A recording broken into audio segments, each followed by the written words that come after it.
मैं रीता देवी, मेरे चैनल पर आप लोगों को बहुत बहुत स्वागत है। आप प्लीज़ ऐसे ही लाइक और कमेंट करके बताइए कैसा लगा। मुझे आगे बढ़ाने के लिए आप लोगों को बहुत बहुत धन्यवाद। कमेंट में बताइए कैसा लगा। बहुत ही अच्छा मैंने बियाह का गीत लेकर के आ गया।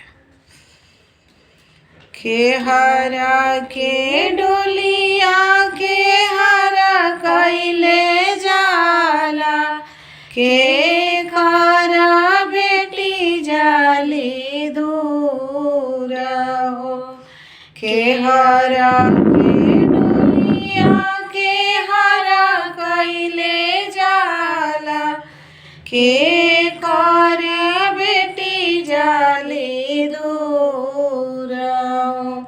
के करा नयनावा से गंगा बड़ी अइली, के कर जावा कठोर हो।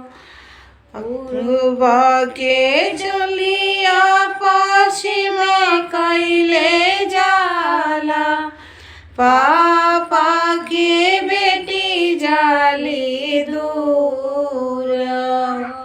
चाचा के बेटी जाली दूर।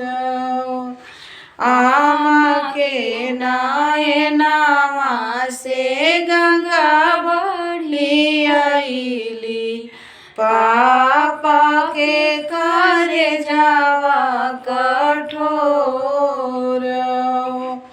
आमा के नयनावा से गंगा बड़ी अइली, पापा के करे जावा कठोर हो।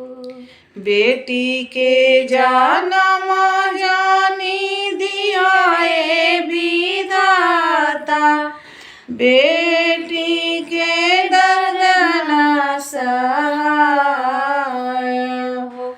बेटी के जन्म जानी दियाए विधाता, बेटी के दर्द न सहाय हो। पुरुष जन्म कही दियाए विधाता, कोखिया के करी हबे न हो। पुरुष जन्म कही दियाए विधाता, कोखिया के करी हबे न। बेटी के जन्म जानी दियाए विधाता, बेटी के दर्द न सहाय।